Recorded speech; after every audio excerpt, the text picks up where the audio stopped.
কবি অপূর্ব গোস্বামীর লেখা গ্যাস সিলিন্ডার। স্থান দিয়েছ তোমরা আমায় রান্নাঘরের বুকে। ধর্ম কেউ জানতে চায় না আমার দেহ শুঁকে। হিন্দু ঘরের ছোঁয়াচ মেখে মুসলিম ঘরে যাই, মুসলিম ঘরের আদর মেখে হিন্দুর হেসেল পাই। জাত কি আমার কেউ জানে না, প্রশ্ন করে না কো।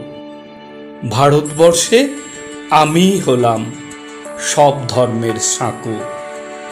রান্না করে গোস্ত গরু ছুঁয়েছে কি আমায়?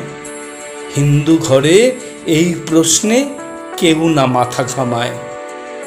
শূকর ছাগল মাংস রান্নার হাত লেগেছে কি গায়ে? ধর্ম কিংবা জাত দিয়ে আমায় অচ্যুত করে নাই।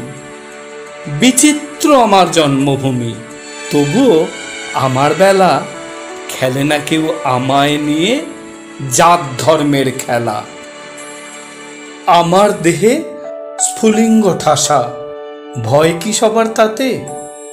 জাতির দেশের দগদগে ঘা ফুলে আমায় পেয়ে সাথে। আমি একটি গ্যাস সিলিন্ডার, করে দেব ছাড়খাড়।